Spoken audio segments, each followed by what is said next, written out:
My life and political thoughts as a tarot reader who thinks YouTube wants to know what the hell I'm thinking. Hello, everyone, and welcome to Anti-Case Tarot. I'm going to record this while cooking dinner because my kid was quiet 2 seconds ago until I hit the play button. But I think I can do this and talk about it here. Okay, so I recorded my thoughts so I wouldn't forget them. I'm going to put them right here and then come back to it. I need to talk about this in a video later, but white people, when you're giving advice about things that are going on in the Western world right now, US, Palestine, elsewhere, two things you need to not do. Don't say violence and escalation is wrong or ineffective or unnecessary, because you've never been in a position where you needed violence to survive. And fighting back is absolutely survival in a lot of situations for a lot of Black and brown people, Palestine being a particularly good example. Also, don't tell us not to worry because this white politician won't really go as far as we're afraid that white politician will go. Don't tell us that, ever. That is white privilege. If you believe it, it's white privilege that allows you to believe it. So don't. And don't say, well, I want to prevent the fear mongering. No, look, we need to be a little bit afraid in order to change shit. So stop making you and your friends fucking comfortable. I'm coming back to this later. All right, so those are my thoughts. And it's really coming from a couple of different places in reality. So one of those places being almost every white person ever opposing escalation. And so that's come up repeatedly in conversations since October 7th, 2023. And it's problematic. It's super problematic because it shows a complete lack of understanding of what it actually means to be oppressed, colonized, occupied. It shows a complete lack of understanding of what it means to live under occupation, to live under apartheid, to live under siege. It just shows a complete lack of understanding on so many fronts. You believe escalation is unnecessary or problematic or doesn't solve the problem because you've never experienced any need to escalate, and it's not in your genes or in your bloodline for so long that the idea is foreign to you. And because you are in a position where the escalation of the oppressed would have a negative impact on you. So there is a fear that if the oppressed end oppression, you don't know what will happen after that. Your whole world will change. Everything will change, right? And it would. And if you are benefiting from oppression, and if you're white, you are, even if you're poor white, you are still benefiting from the oppression. You don't understand how much because you're not living under that same oppression. And even to some extent, any one of us in the global north is benefiting from oppression. Like, no matter how dark our skin is,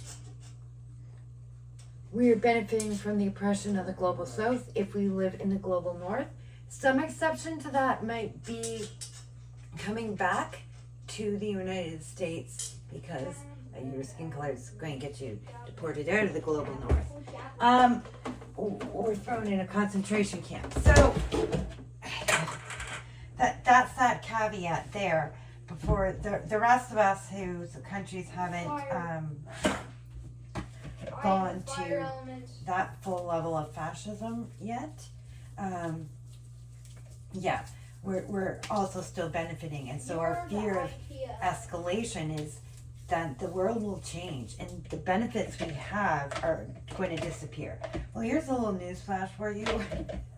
Benefits we've had are disappearing regardless. We're at that stage, that late stage has finally occurred, like all that's left has kept warning you it would. And so those benefits are disappearing.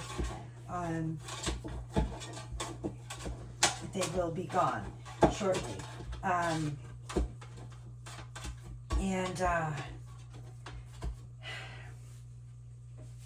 A decade from now, we will not recognize the world we're in. So you better get ready to escalate. Because I think you'll like the end result of what the billionaires have planned for us even more. That's my opinion. All right, I have to refill my soap bottles. So I'm just going to keep a bowl to keep rinsing my hands in here. All right.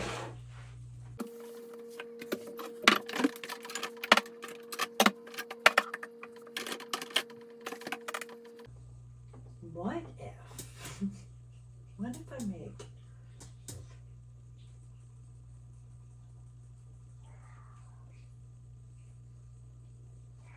a whole different flavor on top? Spicy and sweet. A friend of mine gave me some of her honey the other day. I'm in the fire plant. So the sauce that's going on top of this meatloaf is going to have some homemade pesto, some store-bought Dijon, some sriracha, and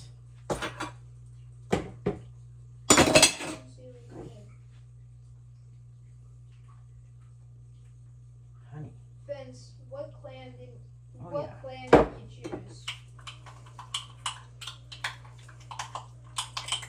Ice, you need water?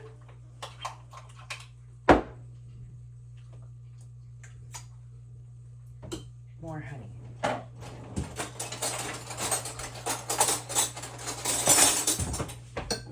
We're going to do honey. Such a waste, but maybe I shouldn't have put in the... Wait, no, wait, stop. I'm actually, do you know how to collect money? If you hit that little stick, it gives you money. Tomato and honey with the sriracha. Peppers and honey.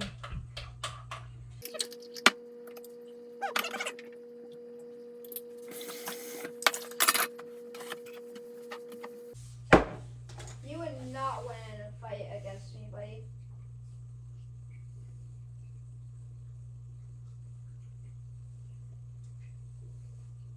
Should probably keep this out and put honey and sriracha on potatoes when they get roasted later on. Okay. You there, write me my own plan?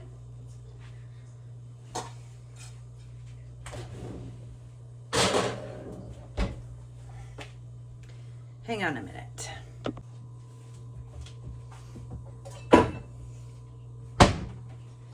Okay, so it is privilege that makes you believe escalation doesn't work or is a bad thing to do. But the reality is nobody's ever freed themselves without escalation. Ever. Nobody has ever achieved liberation without escalation. And if you're going to tell me that the 60s civil rights movement, I'm going to say you're wrong. One, it was considered escalation. any form of nonviolence gets changed into violence once the police start violently attacking. The people who are attacked then get blamed for that. So, no. And that wasn't liberation. That was rights. And rights are not liberation. They aren't. And in fact, rights instead of liberation is an aspect of the global north wanting to recognize Palestine as a state under specific conditions because they want rights, not liberation for Palestine. And as an indigenous person, I can see how that plays out and works out. People live and experience that fallacy. And each iteration has been worse than the next. So, since that fallacy worked out bad for my people, I know, we're still fighting against it. Just not very well. We are enemies. Because we keep being told not to. In the fire.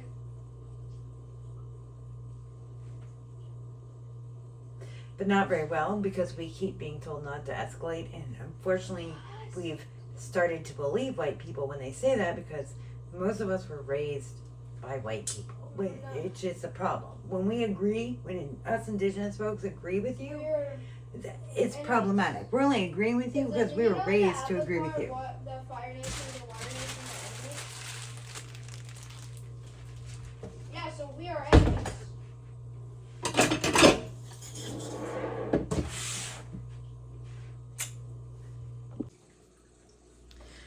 The other thing y'all need to stop doing is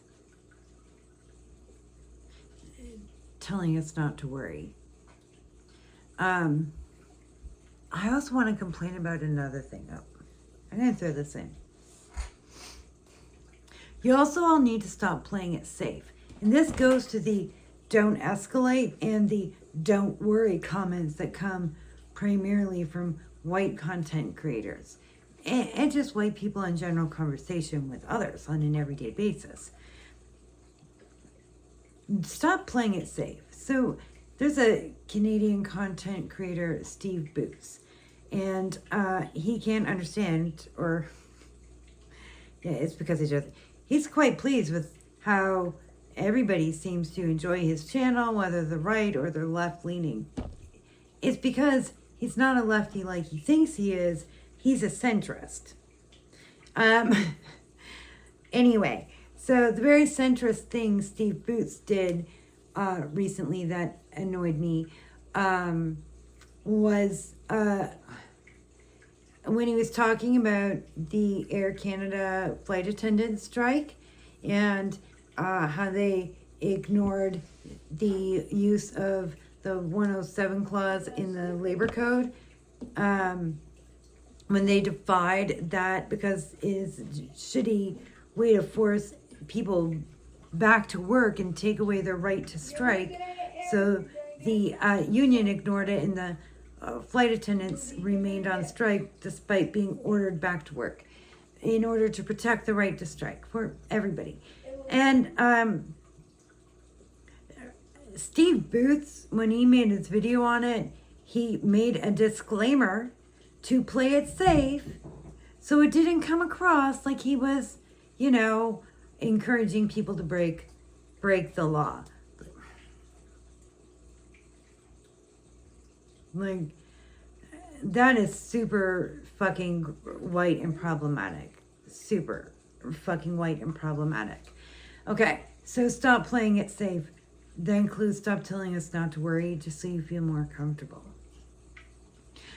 Trump joked about so if there's a war in 3 years, I don't have to have another election. And there are white content creators who are like, don't get all wrapped up about this. Don't lose your mind about it. It's just a joke.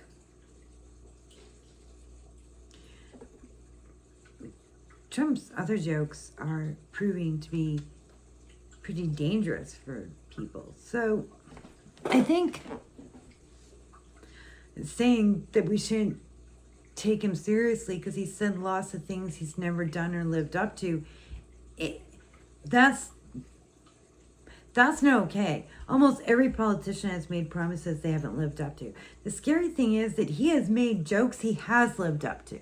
He has said really dangerous, scary stuff that he has lived up to. Yeah, there's some he hasn't lived up to. There's some he has. There's others he's keeping uncomfortably close. I think it's a whole lot of white privilege to say, don't make me uncomfortable, and start going off about how we're not going to have an election in 3 years. You're probably not going to have an election in 3 years. And if you do have an election in 3 years, it's going to be a joke sham of an election. It will be time for you to face that you can't fix fascism with voting. Like, you can't. You have to do more. You have to risk all your white safety and privilege to stop fascism. You're not going to fix it with a fucking vote. You're going to have to escalate. You're going to have to say stuff that might get you in trouble or demonetized. Oh no.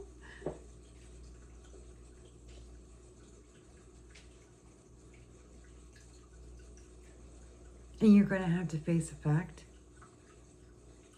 that it is time to listen to people who don't look like you. It is time to shut up and fucking listen to not the black and brown people who've made you feel comfortable for the past 5 or 10 years, but those who made you uncomfortable and said the scary shit that you thought was reactionary. It's time to go listen to that and take it fucking seriously. Because I bet when you were saying similar things back then, or even a year ago, that you probably didn't believe that, like, Trump was actually going to occupy American cities and have mass people in plain clothes kidnapping everyone who wasn't white. I bet you didn't imagine that. I bet you didn't. And it's fair. You didn't need to imagine that.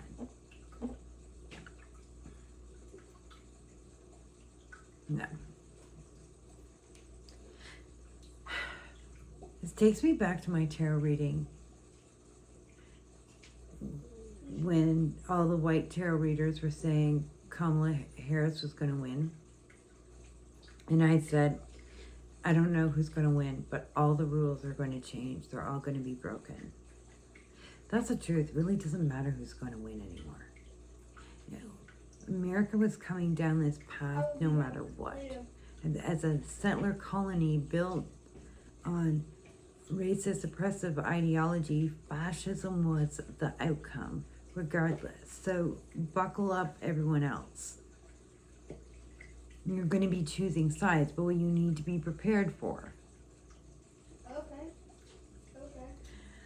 is that a centrist approach in a time of fascism is giving sway to at least some level of fascism. So if we aren't willing to risk it all, this is where we're going. And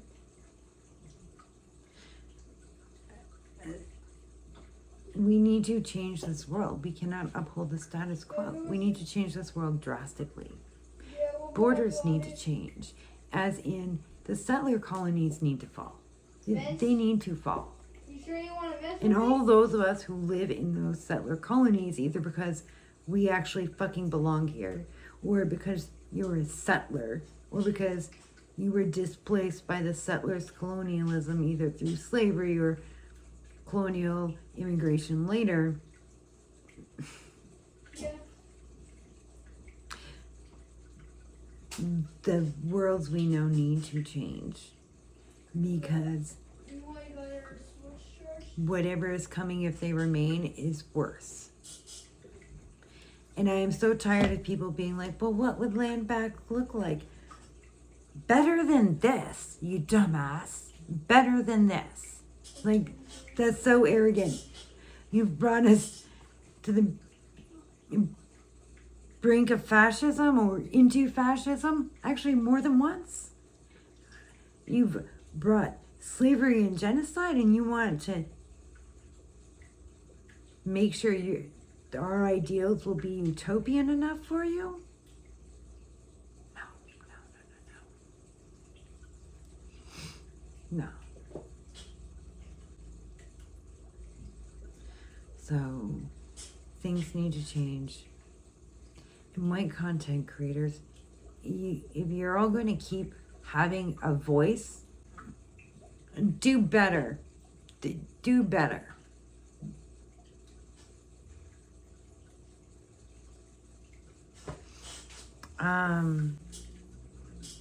Yeah, so if you're a white content creator speaking on political issues, do better. And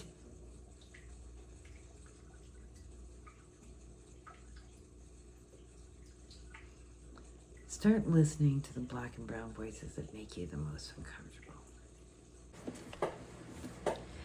I do want to bring this back to Palestine again. Okay, so taking all of those things into account, I then want you to take a look at what your stands are on Palestine. Does your stand on Palestine uphold settler colonialism? Does your stand on Palestine reflect settler colonialism? Why does Israel have a right to exist? Why does Canada or the United States have a right to exist? If I were to carjack you, and this is super hypothetical because I don't drive, but pretend I did and I carjacked you, right? And you want your car back. I don't get to negotiate my right to still maintain some partial ownership of that car. I don't get to negotiate my right to use of that stolen car that I violently took from you. You don't have rights to the land you violently stole and occupied. Gotcha. Yeah, but I live here. Of course you live here. That's the point of settler colonialism, because if you put people on the land you violently stole, it then becomes bad for the actual owners of that land to take it back because there's innocent people to hurt. You're there to prevent the right thing from occurring. That's why everyone says that, building settlements in the West Bank makes statehood complicated, because there's this belief that people have a right to those homes and those settlements, that property. They don't. Depopulate the settlements. That fixes the problem. They don't have a right to live there. And the only reason you think they do is because when I say they don't have a right to live there, it means you don't have a right to live here either. So decolonization means you're here on the good graces of indigenous people. What's with dinner? Meatloaf, potatoes, and vegetables. Oh.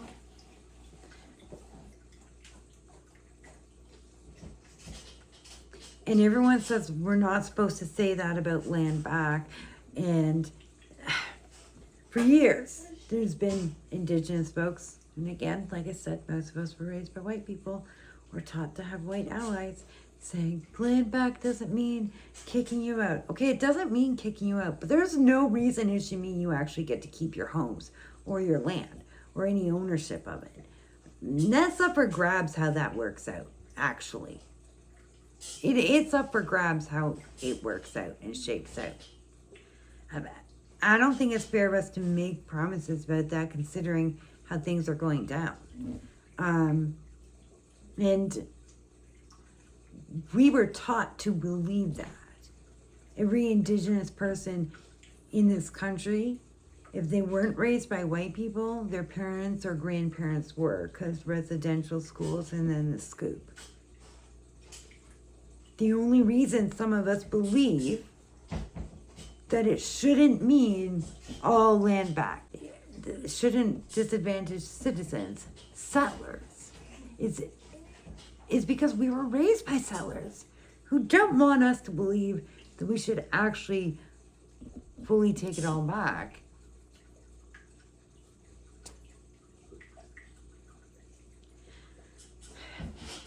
I'm not saying we should deport you all, but I think it should be on the table to deport those who participated in colonialism and other colonial acts. Military, police, prison workers, social service workers. Like, yeah, if you were a baby snatcher or, an Indian killer, like a cop or a prison guard, yeah. If you lock this up, if you were part of maintaining colonialism, maybe you don't have a right to stay here. And we should talk about that. We need to talk about that, because do IDF soldiers have a right to stay in a decolonized Palestine after they committed genocide?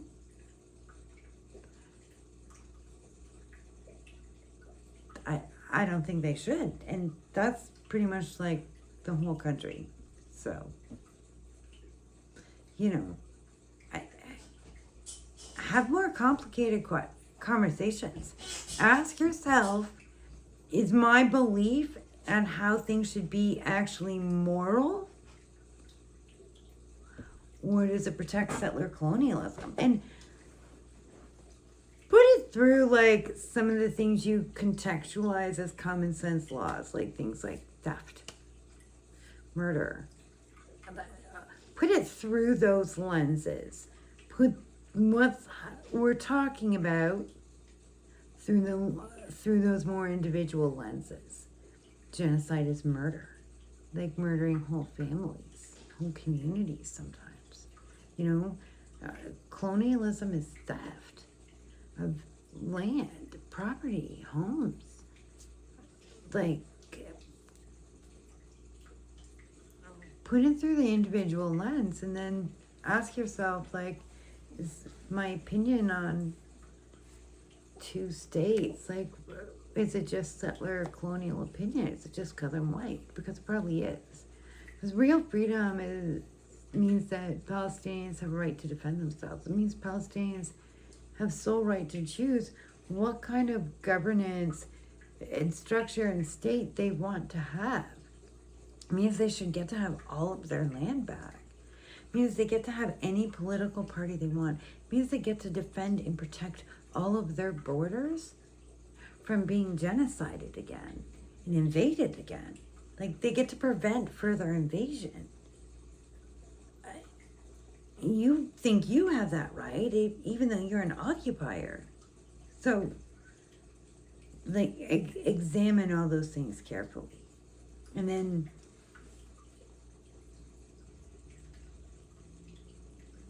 examine the fact that the majority of countries in the world already recognize Palestine as a state. They have for a long time. Palestine isn't considered a real state because white countries don't recognize Palestine as a state. And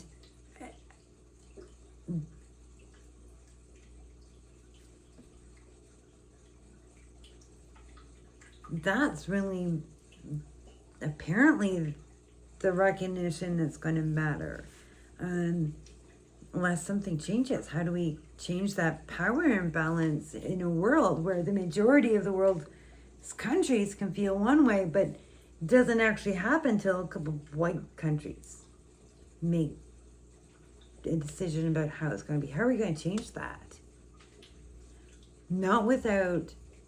We can't change that without completely changing our lives as we understand them.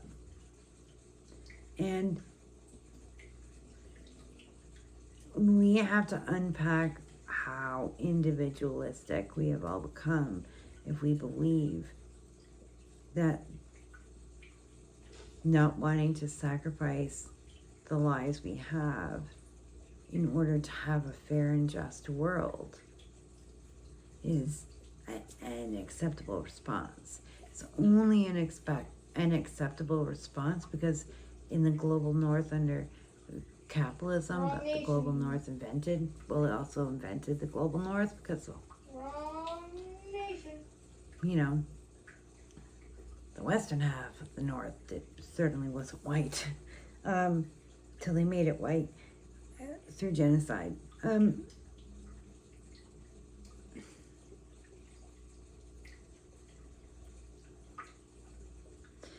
We've been taught such an extreme amount of individualism that my ability to have all the things I have is reasonable. But is it really reasonable?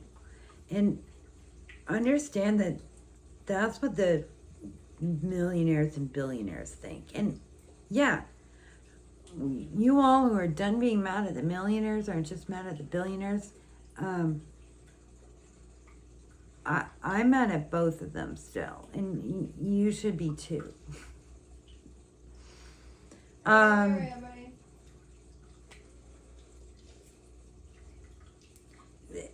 They feel that way too. They feel it's reasonable to want to protect what they have and still obtain more. And when we feel that way, we're acting the same as them. And maybe that's what we need to have to encourage us to believe that we need to push in our minds to come to new, fresh conclusions that greatly alter our perception of how this world should be in order to have a better world. Because we're not going to get it by voting for the same shit we had a couple years ago. So yes, dinner was great.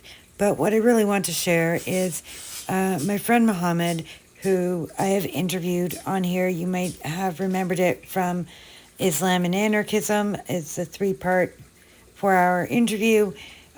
He's the professor who was fired from Columbia on international television during the U.S. Senate investigation things.